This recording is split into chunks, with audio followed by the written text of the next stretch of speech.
Hey guys, Hitman89 here. I hope you're doing great. Last week we covered the best Xbox games. If you missed it, check out the video. And today we're gonna be diving into Lords of the Fallen 7 months after its rough launch. Because in case you forgot, it had a lot of performance issues, many bugs, and plenty of other frustrating problems. But since the game had over 30 updates, and now that it's coming to Game Pass, I thought I'd check it out again on all platforms in order to answer the following question. Is Lords of the Fallen good now? Let's find out! Compared to the day one version, on PS5, the frame rate is now much better. It still has noticeable dips every now and then, but it's definitely playable. On Series X though, if you played the game day one, you would know there was a serious issue where the game would basically turn into a slideshow for like 3 seconds. I have some good news and some bad news. Starting with the good news, the slideshow issue is gone. The bad news is that now, instead, the game freezes for a second before it goes back to normal, and the frame rate is never really stable, just like on PS5.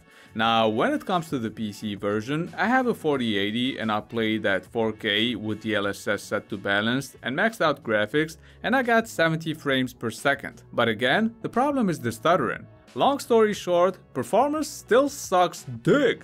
It's unbelievable how incompetent the devs have to be to release more than 30 patches and still not fix the performance in 7 months. That being said, can we take a moment to appreciate how insane the PC version looks? I mean, the game looks fine on console, especially considering it has 2 worlds, Axiom, the world of the living, and Umbral, the realm of the dead. Not a huge fan of Umbral, by the way. It looks bad, makes the game run even worse, and everything kinda looks the same in this world. By the way, another thing that still hasn't been fixed is the bugs. Even though it's not game breaking, you'll see stuff like this guy floating in the air like he just doesn't care, or this bug where instead of falling, an enemy would get stuck in the planks. I've seen these bugs day one and I'm still seeing them now on all 3 platforms.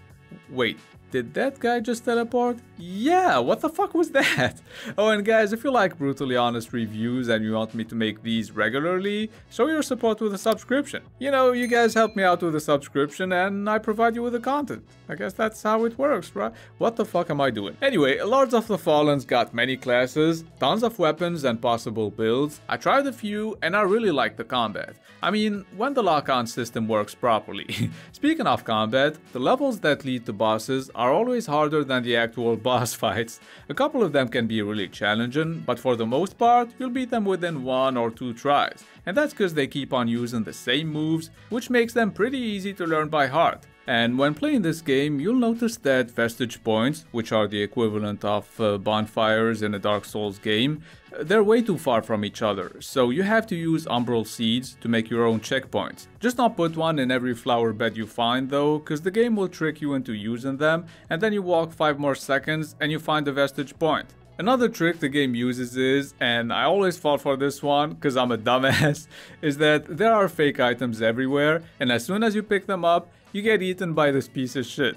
Why? Cause fuck you, that's why.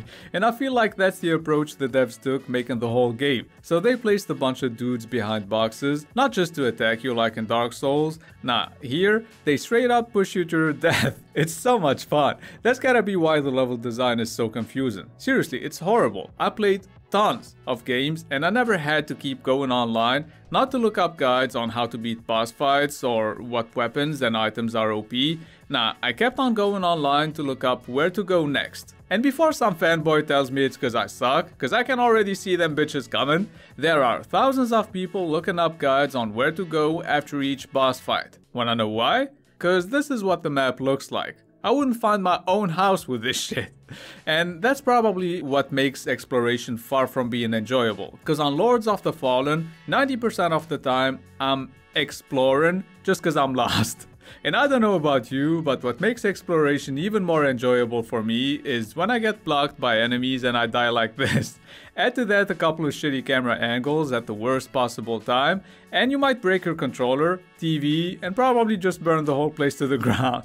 So this game can be incredibly frustrating at times, yet very rewarding and enjoyable when it's not annoying, which happens every now and then.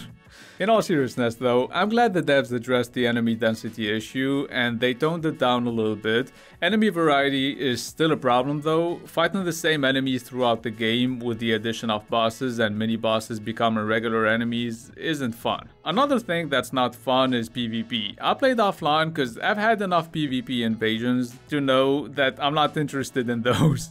Speaking of stuff I'm not interested in, let's talk about the story and characters. I played this game for about 50 hours and I can't name one character. The only thing I remember is there are beacons and I need to cleanse them. That's how unmemorable and uninteresting the story is.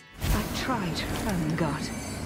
You know that better than anyone. This is basically me listening to the dialogue in this game. Crusader. Huh?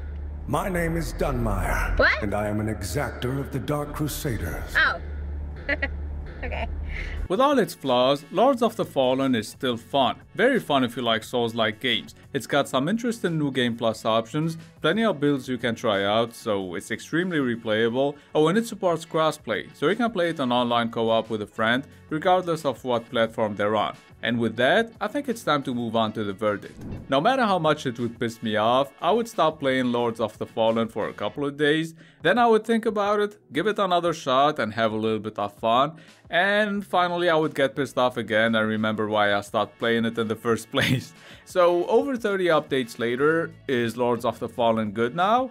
If you love it, you'll overlook its flaws, but in my opinion, Lords of the Fallen is not really a good game. It's still only an above average game, and that's why I'ma give it a 6.5 out of 10. If you're considering picking this up through Game Pass, go for it, but I wouldn't recommend buying it unless you can get it for like 15 bucks. Otherwise, just get the Elden Ring DLC when it's out. At least that's what I would do. And that's gonna be it for my Lords of the Fallen review. I hope you found it helpful. Please don't forget to leave a thumbs up if you did and help revive this dead channel with a subscription.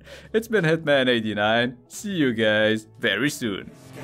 I will not stop, I am prepared to get to the top, yeah, you must be ready.